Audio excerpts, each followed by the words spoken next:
Coming up, all eyes are on Cam Thomas's impending free agency after his season-ending injury. Will he be back with the Nets, and what could a deal look like? I'll touch on all that and more after this.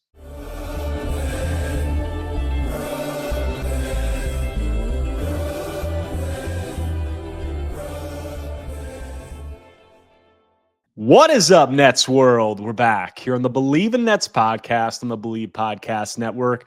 I'm your host, Erik Slater, Brooklyn Nets beat reporter for ClutchPoints.com.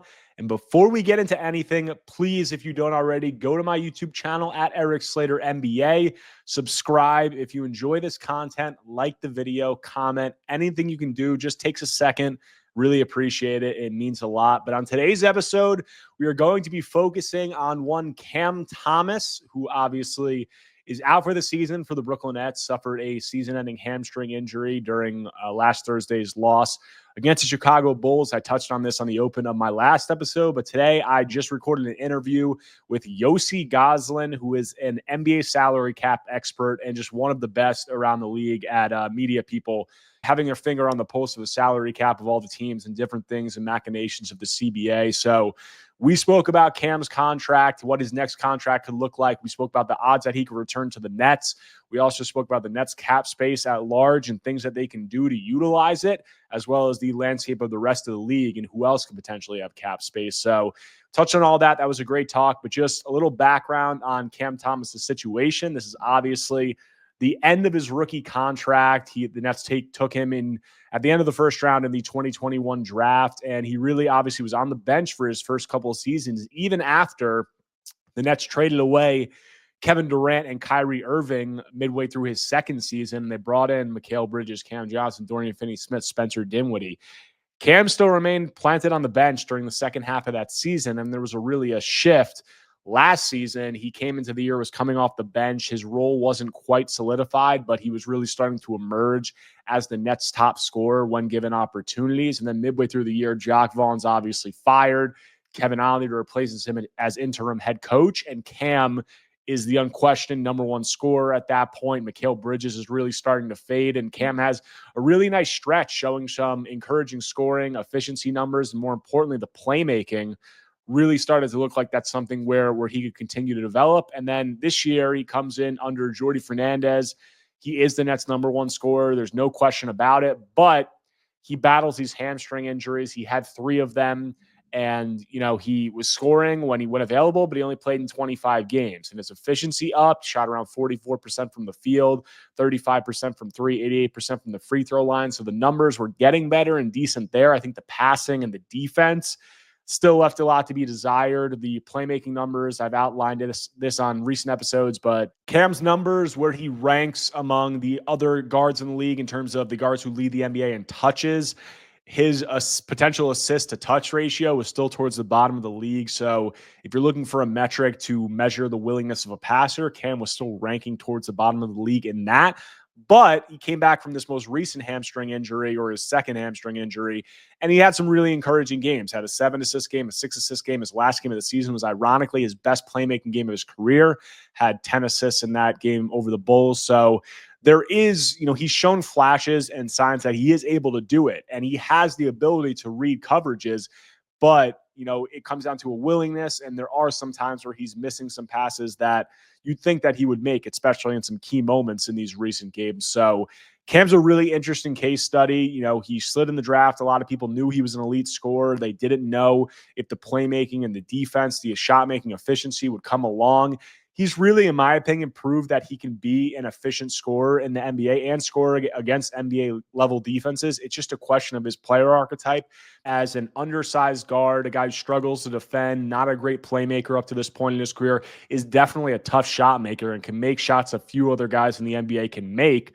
There's obvious questions about how that archetype resonates with NBA front offices. It's not a type of player that you see often on championship teams when you're talking about guards on teams, championship level teams who might be, a little subpar defensively. They are really good passers. Usually they make everyone around them better, and they're extremely efficient scorers on extremely high volume. Talking about, this year, guys like Donovan Mitchell, Darius Garland in the past, Steph Curry, Kyrie Irving, guys like that. And I think that if you're asking the question of Cam reached that level, the jury's very much still out on it. So that, brings in the question of what is Cam's role. A lot of NBA people that I've talked to think that it's going to be more along the lines of a high octane scorer off the bench, a 6-man role. You hear comparisons thrown around all the time, like Jamal Crawford, Lou Williams, not in terms of them being the same type of player or the exact same player that Cam is, just in terms of the role that they played.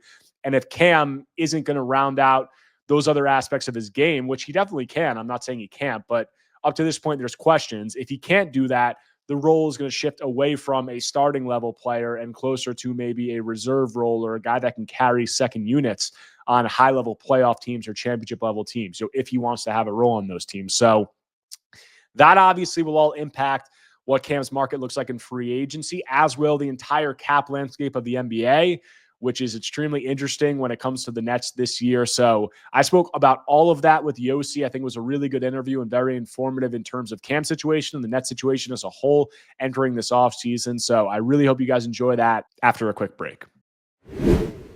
And we're back from the break. I'm joined now by Yossi Gozlan, salary cap expert who writes the Third Apron newsletter on Substack. And Yossi, we are here to talk about Cam Thomas and his impending free agency. Obviously, Cam just suffered a season-ending hamstring injury, and the attention has quickly shifted to what is his future with the Nets or just in the NBA in general? What could a new deal look like? So want to get right into it. And something that we've heard about involving the Nets and their restricted free agents, Cam Thomas, Day'Ron Sharpe, is all the cap space and the Nets have, sort of, kind of the leverage that they might have in negotiations with these guys because of the lack of cap space across the league. So before we get into anything, first, what do you have the Nets at cap space wise projected right now? And what is the rest of the league at in terms of there any other teams that can open significant cap space? So as I'm looking at their sheet, and you could see this on my other website, capsheets.com, you could see my projections. I've got a couple different projections, and I don't even think any of those are going to be accurate. We still have some other dominoes to fall, but they're going to have somewhere between 50 to like 65 million in cap space. If there's like a maximum, they could get to like 80 million, but that also means that they're not bringing back Cam Thomas. And he has a $12 million cap hold, which interferes with their cap space. Yep. So it goes down to like 63 million, but then they're able to re-sign him after using up their cap space. So, and this is something that like a lot of teams will do when they have cap space. If they have a young player with restricted rights or just a low cap hold, they can use their cap space, and then as long as they keep the cap hold, if it's low enough, they can then re-sign him to something more than that if he's got full bird rights. That's what the 76ers did that with Tyrese Maxey. Was that a similar situation? Okay. That's the most recent relevant example. Yeah, he had I want to say like a $16 million cap hold, which is pretty small. So they were able to spend, I think it was 60 million on Paul George, Drummond, Caleb Martin, then re-sign Maxey. Yeah, so just to break this down into layman's terms for some people who might not have experience, from my understanding, the cap hold is a placeholder that's placed on a team's cap sheet. And, if it's a player like Tyrese Maxey or like Cam Thomas, who's a late draft pick and has a smaller cap hold, if they're going to sign for more than that amount, the difference between the cap hold and what their, salary is going to be would kind of be like an added number that they would get to their salary cap space. Is that basically correct? Yeah, it's a placeholder, and I'll probably, when we get closer to the offseason, I'm probably have a Nets video where I get really into the weeds of it. I'll have the spreadsheets to show how it works. You can watch my Sixers video from last year to see how the Tyrese Maxey cap hold factored into the Sixers cap space. But so I've got them projected around 63 million while keeping Cam Thomas's cap hold. But then there's also a couple other free agents of note, mainly Zaire Williams and Day'Ron Sharpe, who are also can be restricted free agents. I'm not, and I'm sure we can get into this, but I'm not 100% sure the Nets will want to make them both restricted. Day'Ron, I would guess yes, because he only has like a $6 million qualifying offer, which is pretty equal to Cam Thomas's. But then Zaire Williams, his goes up to like 8.4 million. So maybe they want to make him. Maybe they want to make him unrestricted if they don't want him to. They want if they don't want him back on that amount. Hmm. But either way, I would say if those two guys are coming back, we could probably safely say they're gonna have like 50 million to spend Okay. because in terms of order of operations, they'd probably want to re-sign them if they want them back at an amount lower than their cap holds. So, for example, Zaire Williams has a $19 million cap hold. So that means if they want to keep them, that have $19 million interfering with their cap space, brings it down to like maybe 40 million, closer to that.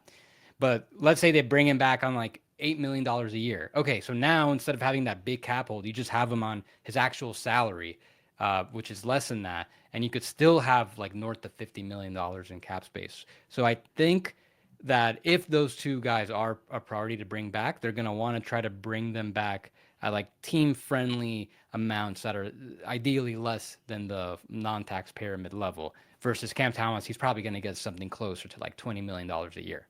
Okay. So let's get into the rest of the league because that's obviously where a lot of the leverage that the Nets have, what plays into that.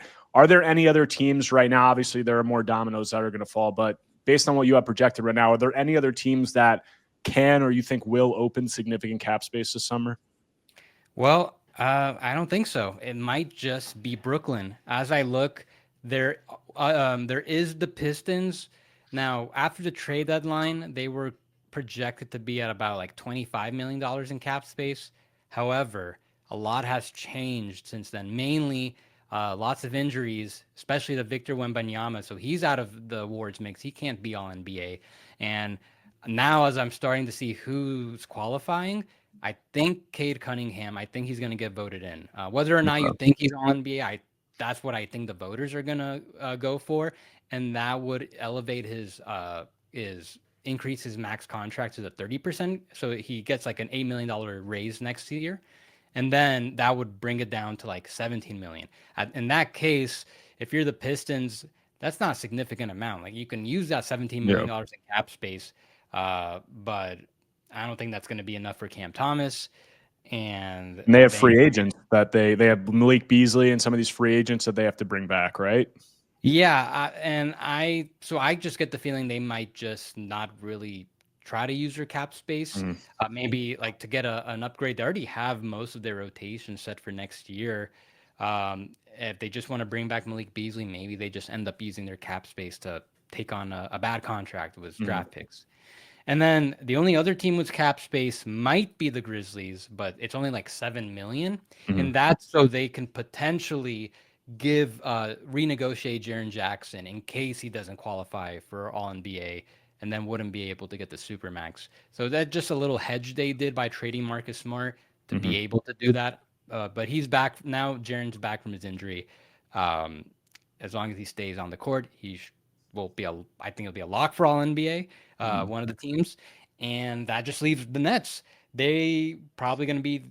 I think they're going to be the only team with like cap space, and I can't recall an off season in recent memory where only one team is for sure going to have cap space this summer. Yeah, and that's pretty much what my understanding was when I've talked about this Cam situation on prior podcasts and in articles.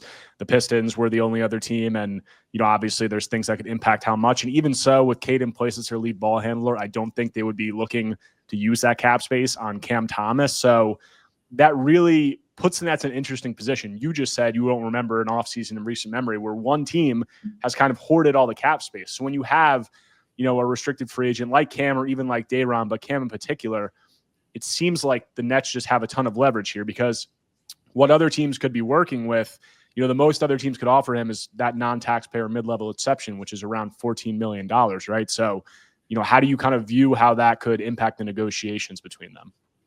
Yeah, and also when you look at Cam Thomas, I'm not sure he's a guy that a lot of teams would be wanting to like really be aggressive for. He's definitely shown that he's going to be a great scorer, but also pretty injury prone this season.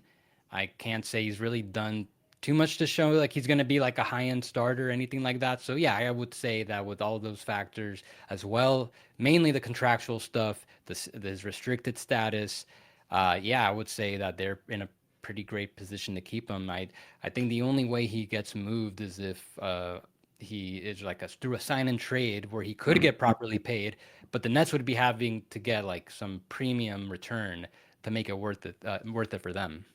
Yeah, because in that situation, that hard caps you, correct, at the first apron and brings in some other factors, right? When you do a sign and trade in the new CBA.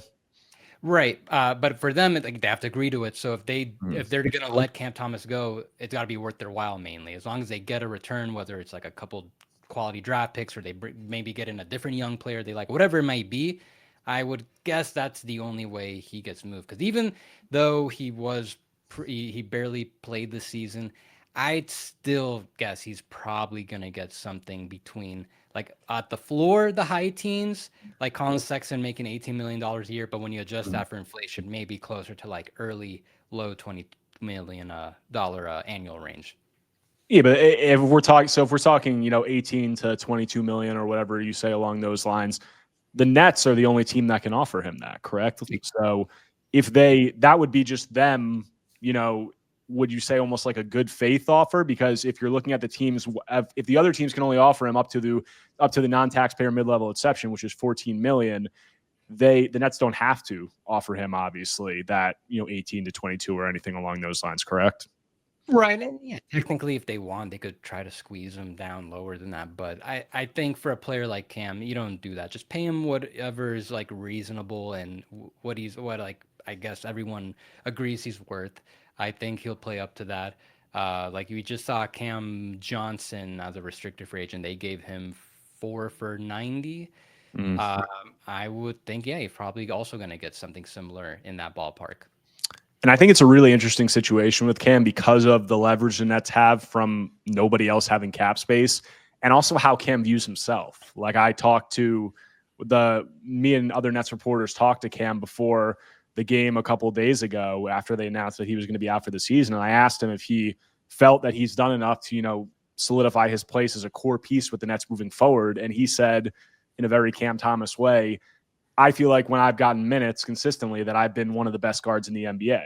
So I think it's safe to assume that he feels like he's worth a lot contractually, but he doesn't really have any recourse or leverage, to get that amount. So there could be a little bit of a discrepancy there. But if we're talking about projecting what the next deal could look like, I want to talk about how long we think the deal might be, what the Nets might be looking for, what Thomas's side might be looking for, and then the AAV, what it might be at. So if we're talking about how long, what do you feel from Cam's side would be an optimal side of, like what could be an optimal time for him to re-enter free agency? I know next season there's a lot of good free agents. There's a lot more teams that have cap space.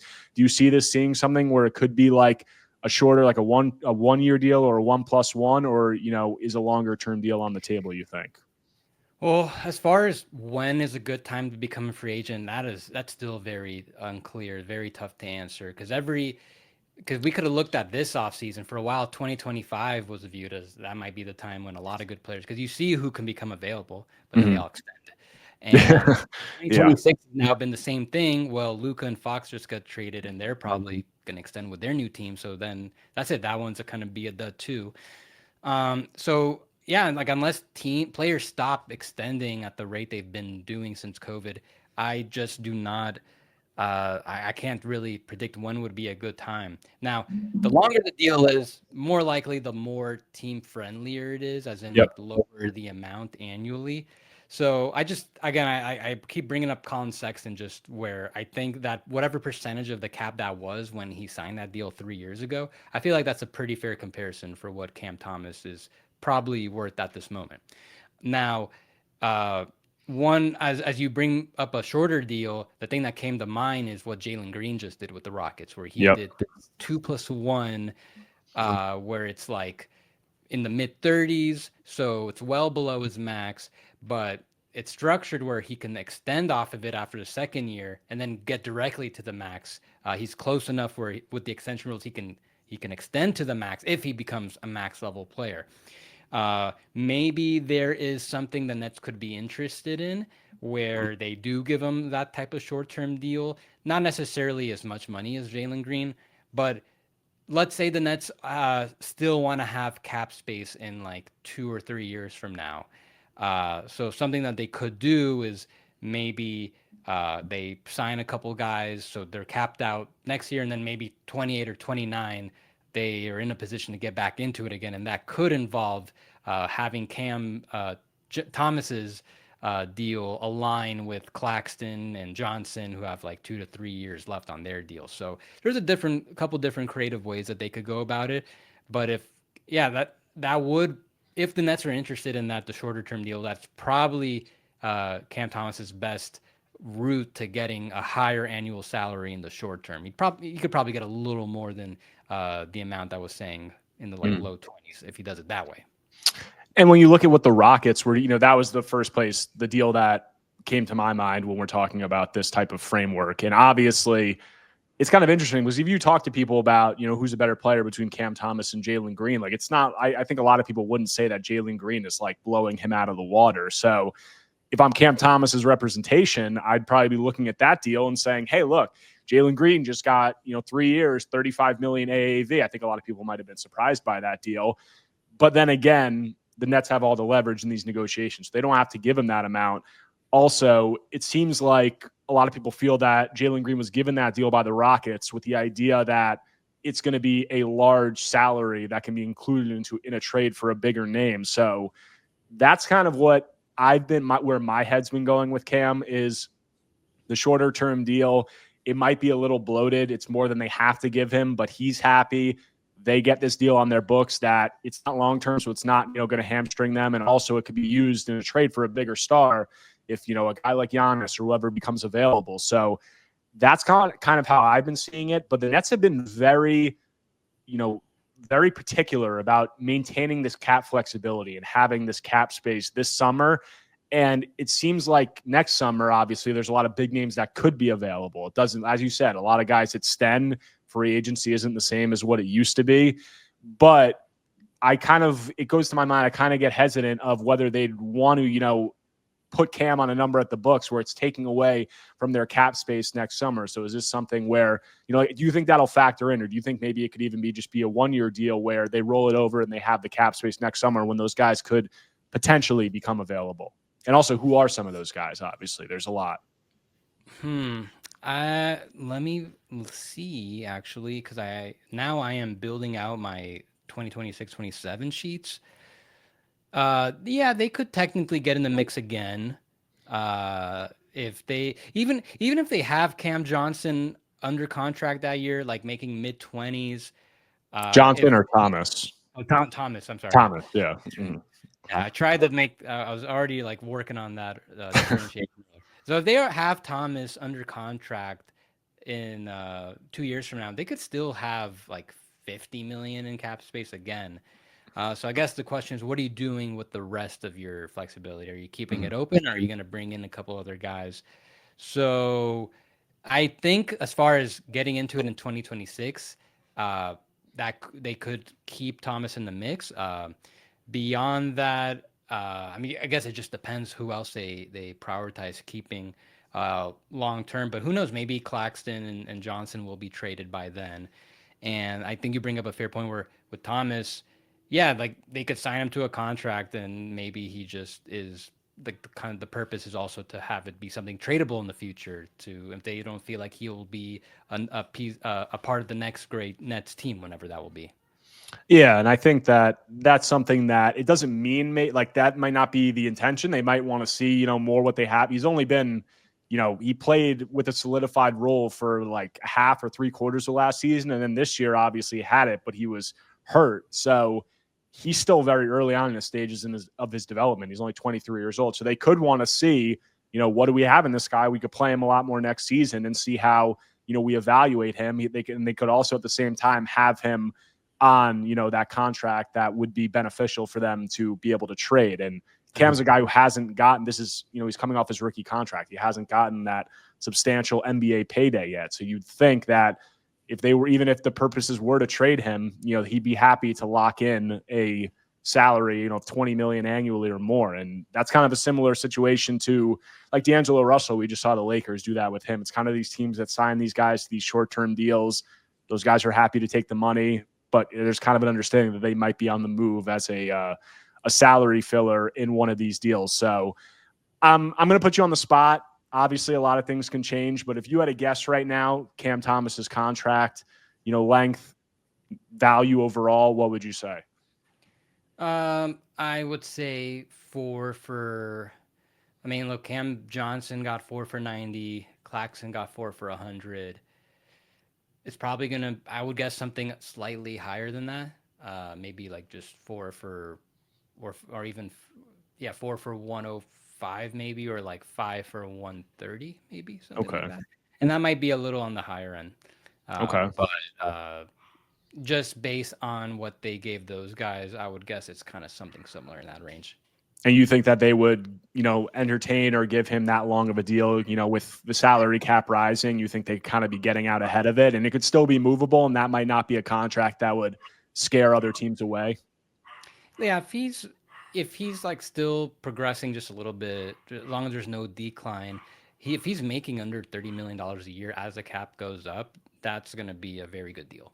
Okay. There you go. There you have it. You guys heard it here on Believe in Nets that so we got 4 for 105 or 5 for one, whatever. You guys can do the math, but that seems like it could make sense for both sides. Obviously, he gets it locked in, and the Nets have this piece that if he continues to develop the way that some people think that he can, it would be of good value.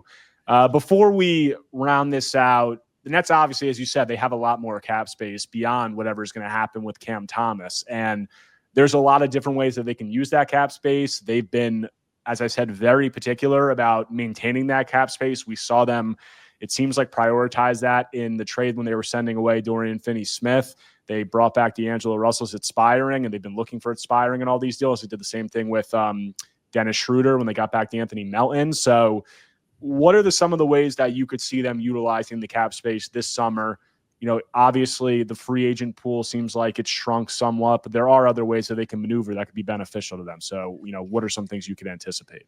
So as I look at the free agency market, it's very possible a lot of the guys that you find on free agency lists, a lot of these guys are still extendable or are very likely to just return for their teams on a new deal. So like there's a world where like the best actually available free agent is Miles Turner, just because the Pacers can't extend him. I would assume that they're gonna bring him back, but yeah, if they want, they could try to get a guy like him, try to outbid like for example with Miles Turner, the Pacers are gonna have this luxury tax crunch, or they'll probably like trade a guy like Toppin or McConnell to avoid that, or Mathurin. But if they can like make a really big short-term offer to try to make it uncomfortable for the Pacers. So that's just an example, number one. But yeah, if he's the best free agent available, then there's probably not a lot of players out there that actually make sense for the Nets. And even a guy like Turner, it's like, okay, the purpose is definitely probably to like trade him later. But then the most obvious would be that they're going to try to accumulate more assets, take on a couple more bad salaries, but they already have such a large quantity of draft picks, both first round and second round picks. I think that now there might need to, maybe they'll want to try to like focus on rerouting some of those picks to try to get higher quality ones. Because in this upcoming draft, they have 4 first round picks. They're going to have their own top 5 most likely, but then they also have like 3 that are going to be like 20 through 26. So if there's, if they could do something like what the Jazz did, where they turned 3 picks that are probably going to be end of the first round in the future into like a good quality one, I think that's something that they might try to do. But that's kind of separate from cap space. But the other thing I'm keeping an eye on is, I don't know, I'm sure you've been following the Nets for a long time. The last time that they had significant cap space was 2019. They got Durant and Kyrie Irving. But before that, they was 2016 and 2017 when there was those abnormally high salary cap spikes. And Sean Marks, who's like in his early tenure with the Nets, used a big portion of those of his cap space in both those years to give what I think is now considered troll offer sheets to some of the top restricted free agents. He gave a big one to Tyler Johnson from the Heat. He gave a big one to Otto Porter. Like I think it was, I don't know if it was like technically a max contract, It but was over 100 million. I think it was a yeah, lot. Yeah. yeah. And then Alan Crabb and all of those got matched because the idea at the time was that like the cap is just so unpredictably going up. People have wild projections how much more it's going to go up, that like every contract was going to be a good contract. That did not age well. But so I'm wondering, are there any other restricted free agents that he might want to make an aggressive offer sheet to? Like for example, Jonathan Kaminga. Mhm. Uh, he didn't extend, and his whole role with the Warriors, it's still kind of questionable. I think they're going to want to keep him long term, especially once Jimmy Butler's contract is up. But the Warriors, like bringing him back is going to be, it's not going to be an easy thing when you're already paying Curry 60 million. They're paying Jimmy Butler like 55, Draymond, Moody. They're paying all those guys. Now you want to bring back Kaminga. They're now in danger of like being pretty deep in the tax again and potentially like well over the second apron. So can is that an example where I kind of say with the Miles Turner example, do you want to like uh, squeeze Indiana on their tax crunch? Do you want to see like how high the Warriors are willing to go on a Kaminga deal, Yeah. uh, knowing that like in the short term, it's probably not gonna, if he's getting like north of 30, 35 million a year and he's not starting, that's probably not going to be a great deal for them in the short term, even though he might be worth that amount given his given the type of player he is and how he might how his trajectory might be going forward. So I would keep an eye on, and I'll be pounding this drum as we get closer to free agency. I'm keeping an eye on this if the Nets front office want to give some aggressive offer sheets out there to see if they can steal a guy. Yeah, and for a guy like Kaminga, you're saying it could be a shorter term deal where potentially it doesn't, hamstring the Nets so much long term, but it would be tough for the Warriors to kind of keep going up to that value and match it, correct? Like, they can kind of play it from those angles.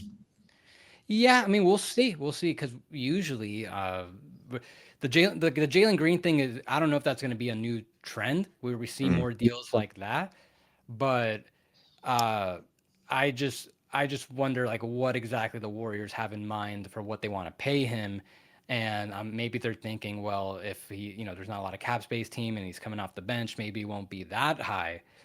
But you never know. Maybe the Nets will want to give something that makes the Warriors a little uncomfortable, and that could be a route I see the Warriors, I mean the Nets, pursuing again for the first time in a while. Some other top restricted free agents. I don't, there's Giddy. I don't think that really makes sense. Aldama, uh, Quentin Grimes, who's been he's been a lot on a Yeah. lot of people's radars, but that's about it. Most of the other players remaining from the class of 2021 already signed their extensions or either are not in the NBA, like got their options declined. Mhm. So yeah, I suppose Kaminga might be like a guy that I could kind of see the Nets making an aggressive offer sheet for.